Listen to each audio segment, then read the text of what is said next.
Do you believe trauma runs in families like a pattern or breaks with you?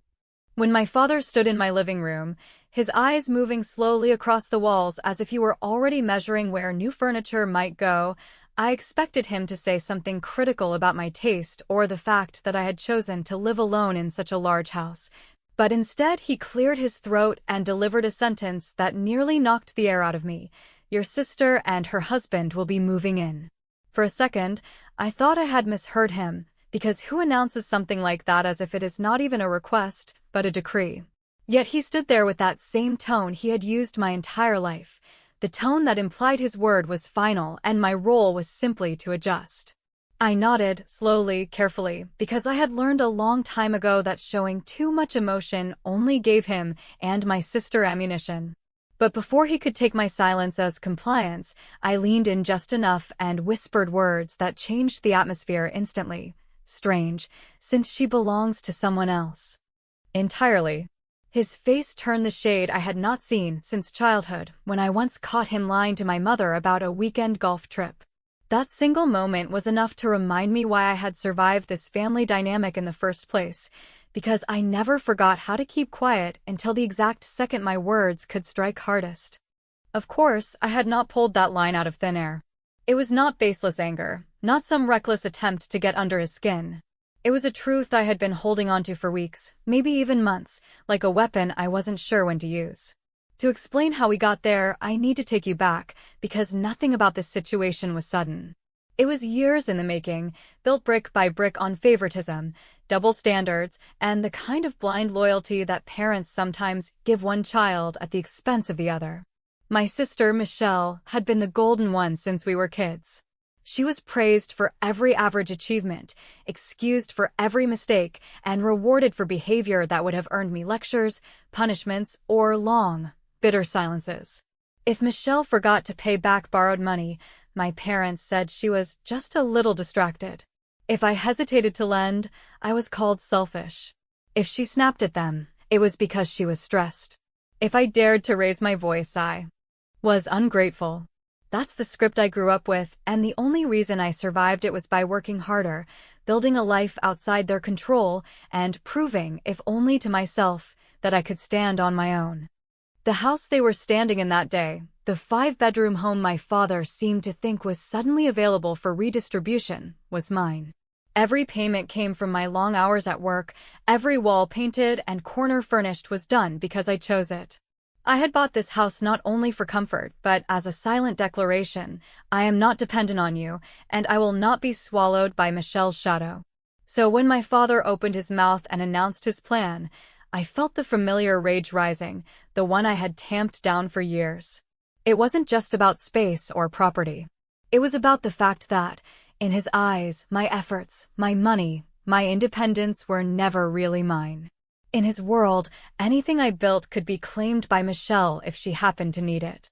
You might think I exploded in that moment, but I didn't. I learned long ago that explosive anger only made them smug. Instead, I controlled it, which is why I managed to nod slowly, the way you nod when you've just decided to let someone walk directly into their own trap. Because the truth was, Michelle's life wasn't as perfect as they believed. For years, my parents held her marriage up like a trophy. Look at Michelle and Ryan, such a strong couple, such an example. Meanwhile, they looked at me, single and independent, and treated it like a flaw, as if my accomplishments only mattered if a man was standing beside me. But behind closed doors, Michelle was not the loyal wife she portrayed herself to be, and I had the proof.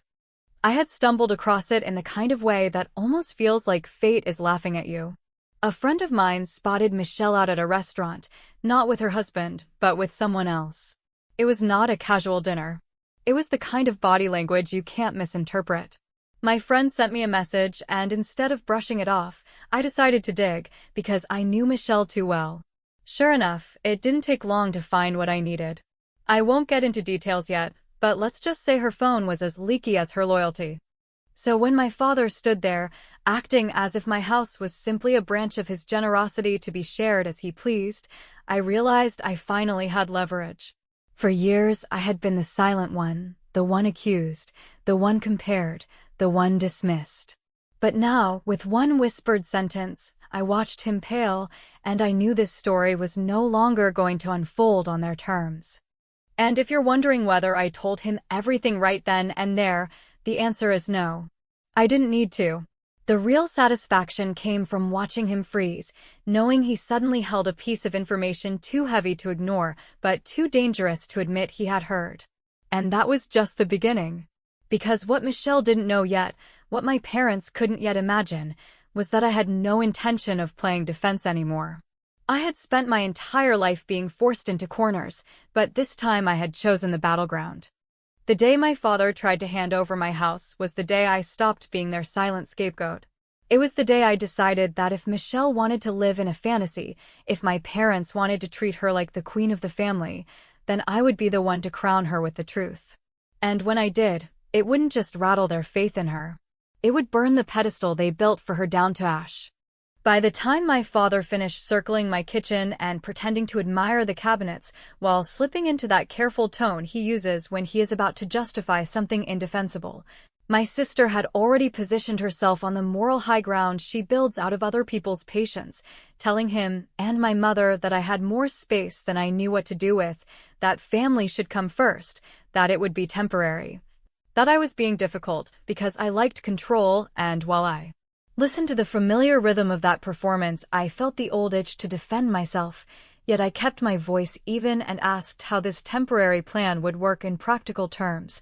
Which is when Michelle smiled that patient smile she saves for me and said they would need the master bedroom because Ryan had a bad back and stairs were hard. They would need the office too because she was consulting now. And they would need my garage because her storage unit was expensive, and if I sounded hesitant, it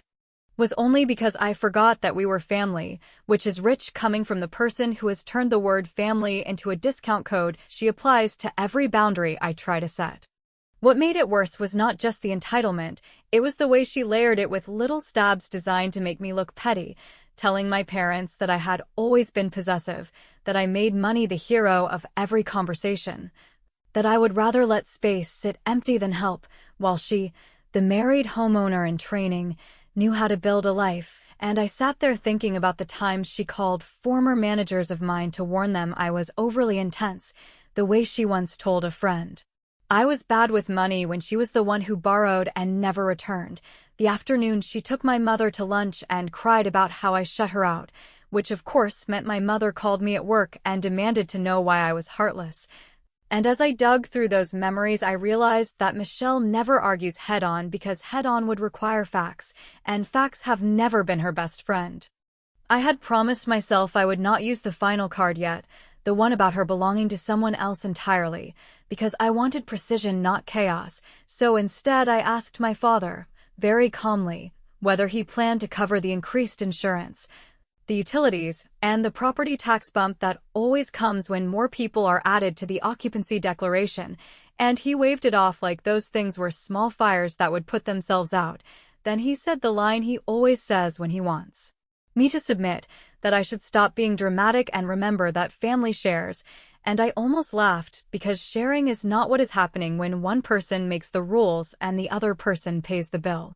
So I did something small that did not look like revenge at first glance, and maybe that is why it worked, because it was tidy and polite and devastating in the way a locked door is devastating when someone thought they owned the place.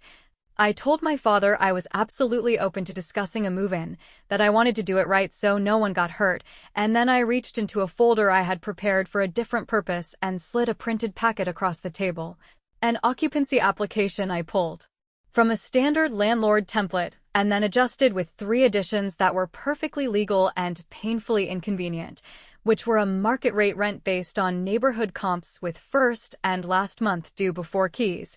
a required background and credit check for all adults who would be staying more than 2 weeks with full disclosure of outside leases or cohabitation agreements, and a notarized clause that voided the agreement if any material relationship status was misrepresented, and I said that since Michelle and Ryan were adults, I assumed they would have no issue signing like adults, and for good measure I said I would email the packet to Ryan directly so he could review line by line and ask his questions without pressure. The silence that followed was the kind that stretches like gum and snaps back hard, because my father understood contracts and liability and the way banks interpret risk. And Michelle understood that a credit pull and a notarized declaration would not only tie her to my address on paper, which would create a neat little trail she could not explain later, but would also land on Ryan's desk with my name in the subject line and the word cohabitation sitting there like a siren, and I watched her calculate whether she could bluff her way through another performance or whether she had finally met a rule she could not bend, and for the first time in a long time I saw the mask slip, not completely, but enough to show how much she depends on shadows. I did not raise my voice, I did not accuse, I did not reveal what I knew, I simply hit send on the email while we were still sitting there, copying my parents so they would see I was being fair and transparent. And while that message traveled to Ryan's phone with its quiet list of adult requirements and its gentle reminder that misrepresentation voids everything, Michelle's face went pale in a way that told me the packet had already done more damage than an argument ever could, and as my father shifted in his chair and pretended to read the fine print, I sipped my coffee and let the silence keep working, because sometimes the cleanest revenge is not a scene or a scream. It is a form with blanks you know they cannot fill without telling the truth. By the next morning the packet had done what raised voices and old arguments never could, because while my father pretended that my email was an overreaction and my mother left a bright voicemail about keeping peace for the sake of family unity,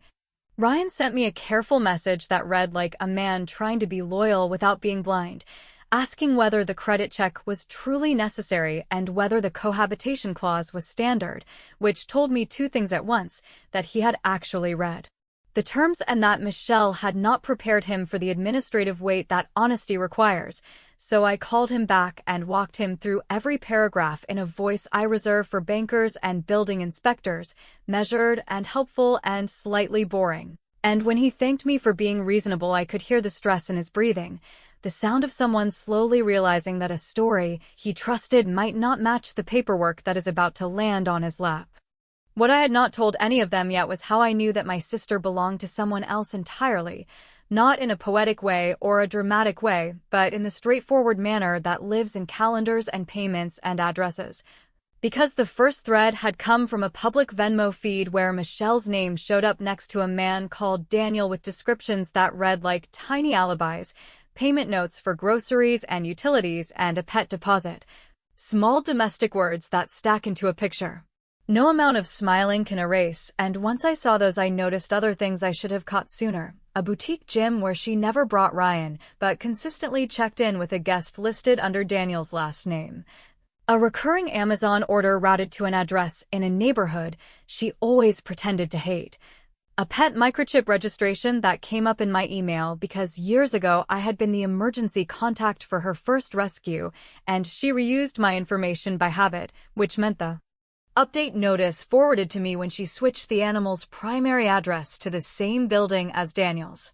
I am not a hacker, and I did not need to be, because people tell on themselves all day without meaning to. They connect loyalty programs to cards and then post photos that include screen reflections and door plaques. They reuse passwords for streaming accounts and then save profiles with cute little names. And while none of that is a crime, it does form a kind of map, one you can verify with public records and neutral third parties. So I pulled a tenant roster from the property manager's leasing office by asking for standard occupancy disclosure as a prospective applicant. I confirmed that Daniel was the leaseholder of the exact unit tied to Michelle's shipments, and I learned that an additional adult was declared as a regular overnight resident under a nickname Michelle has used since college. A detail so mundane and devastating that I sat at my kitchen island and laughed without humor for a full minute. Because my sister, who lectures me about family and appearances, had essentially notarized her double life with utilities and pet paperwork. I did not run to my parents with any of this, because I understood that timing would decide whether the truth opened their eyes or only hardened their denial, so I chose a different move that was half administrative and half surgical, one that looked like compliance while slipping a mirror under the door, and I contacted the Homeowners Association to notify them of potential temporary residents. requesting the required occupant badges along with guest parking decals and pool access bans, which triggered a routine verification packet addressed to the named adults in the incoming household and copied to the head of household on record. And because I had listed Michelle and Ryan as the applicants and included their emails for convenience, the system politely sent them forms that asked for driver's licenses, proof of primary address, declaration of other active leases, and acknowledgement that false statements void privileges. Then I phoned my insurer to price the rider for additional adult residence, which produced a quote contingent on certified identification and a sworn statement regarding liability for non-spousal cohabitants, a phrase that sits like a cold coin on the tongue when you have been telling your husband that you are exactly where you claim to be each night.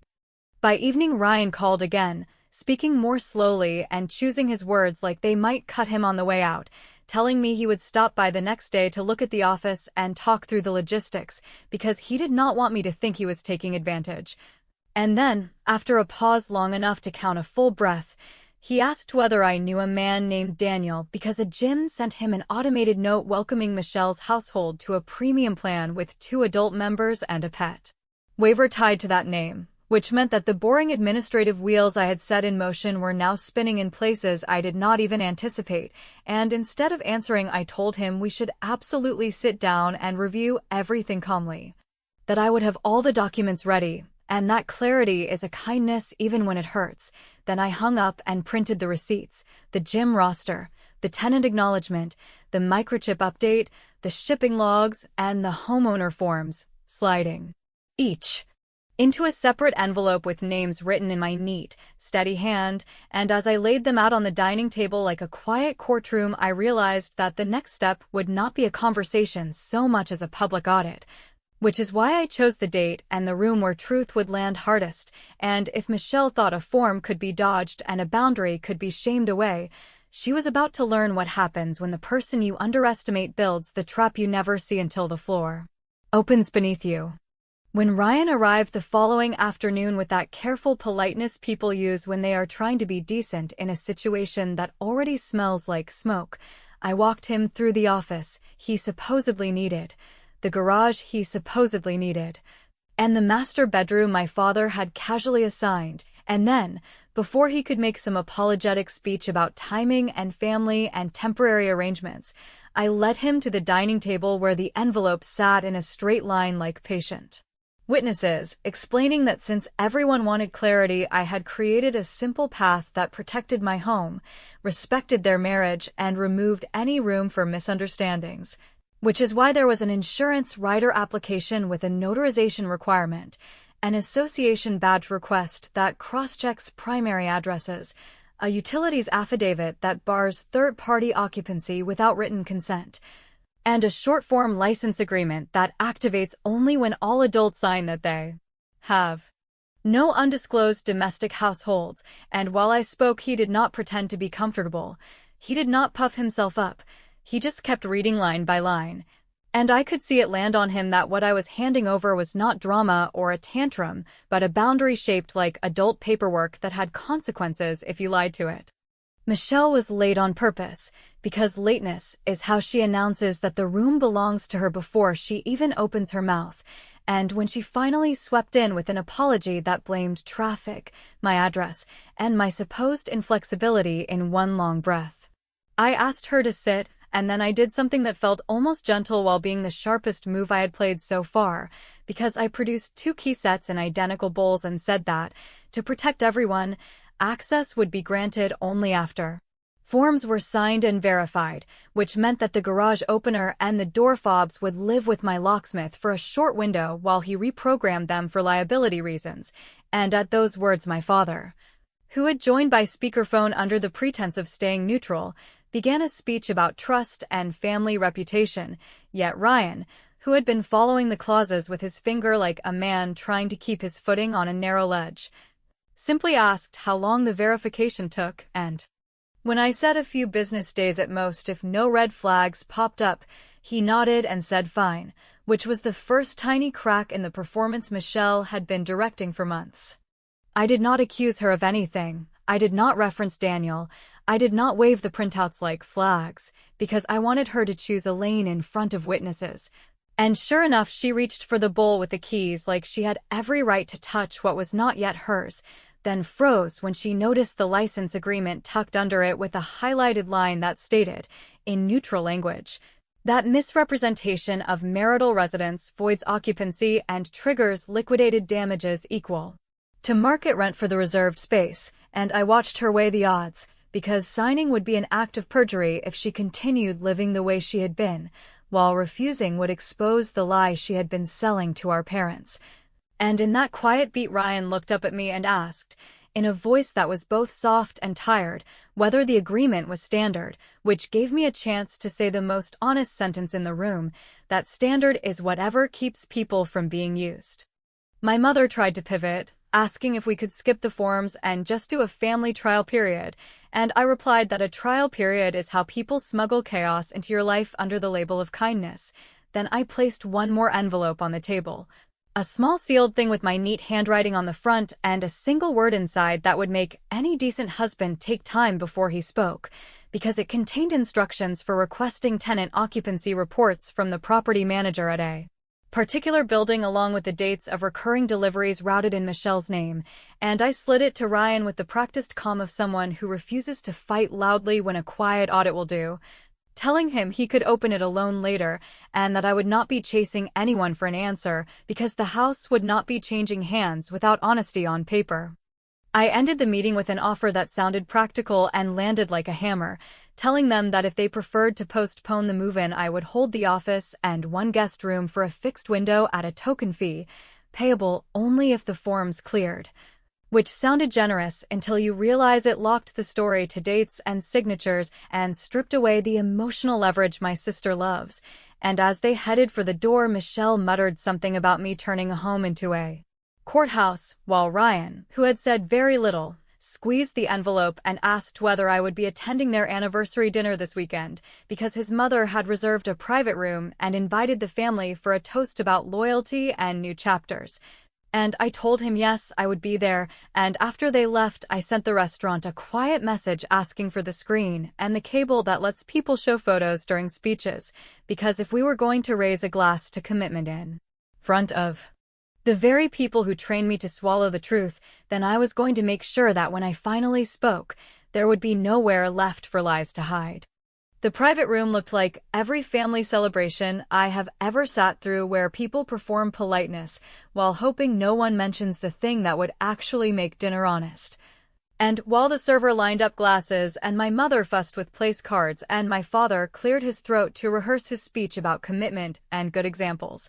Ryan hovered near the small podium with that careful posture men use when they are trying to hold something heavy without dropping it, which is why, when the manager wheeled in the screen I had quietly requested 2 days earlier and asked whether we would be showing photos during the toast, I smiled and said that since we were already gathered to celebrate loyalty, I would appreciate 2 minutes to share a practical update about the move-in that everyone has strong feelings about, because clarity saves families from chaos and paperwork is only the language clarity speaks. I did not launch into accusations or commentary, because I wanted the room to do its own math, so I thanked the manager, plugged in the cable, and brought up a simple image that could have been dull if you did not know what you were looking at. A screenshot of the Homeowners Association verification packet addressed to my sister and to Ryan, with the sections highlighted where primary residence must be declared under penalty of revocation, and I said, very calmly, that because we were discussing keys and bedrooms and garages, I needed those forms returned before any boxes arrived. Then I clicked to the next image, which was not dramatic in any cinematic sense, yet carried its own quiet weight. A welcome email from a boutique gym congratulating a household under Michelle's name and a second adult member listed as Daniel with a pet waiver attached. And I simply said that I had updated the insurer and the building to expect accurate names on all adult occupants, because they require it for liability and I require it for sanity. After which I moved to the next slide that showed a tenant acknowledgement from a property manager confirming the leaseholder at the address where Michelle's shipments have been arriving for months. A document anyone could request if they asked the right boring questions, and I said that since guest badges require truth on paper, we would be waiting for the truth. There was a moment where you could hear every fork in the room not moving, not because people were shocked by a scandal, but because they recognized that the shield of family had finally met a boundary it could not sweet-talk past.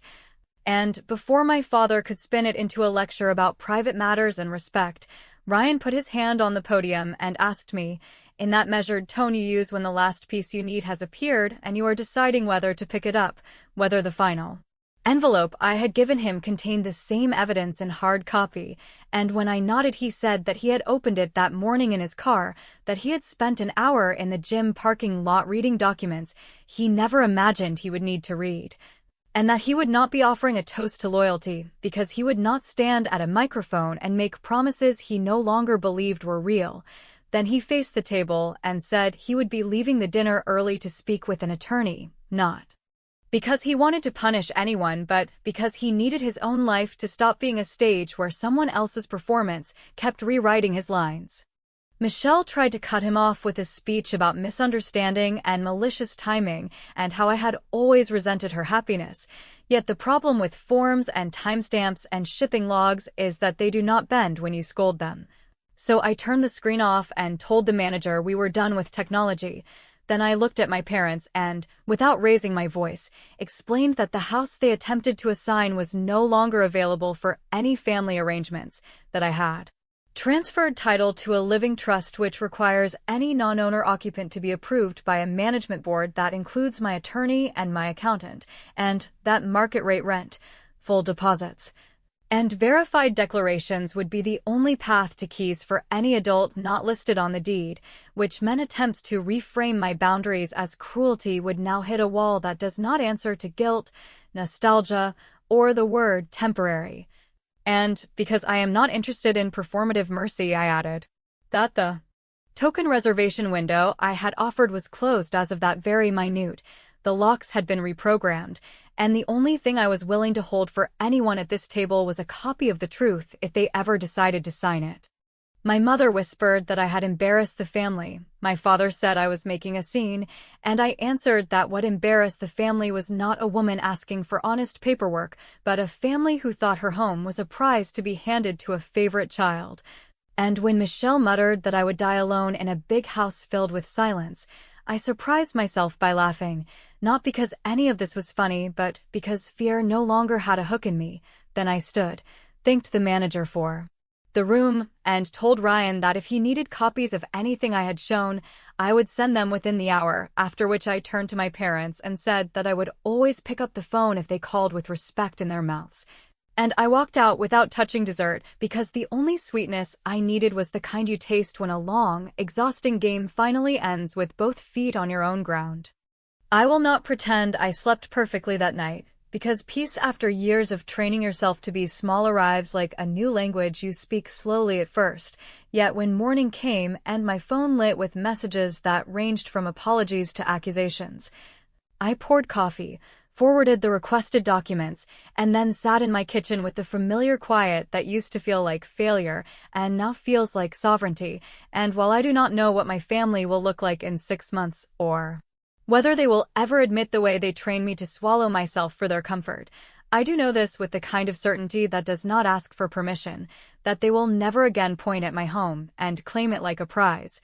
that my sister's pedestal finally toppled under the weight of her own paperwork, and that the only keys I hand out from now on will go to people who can carry honesty without dropping it on the floor and calling the mess my fault.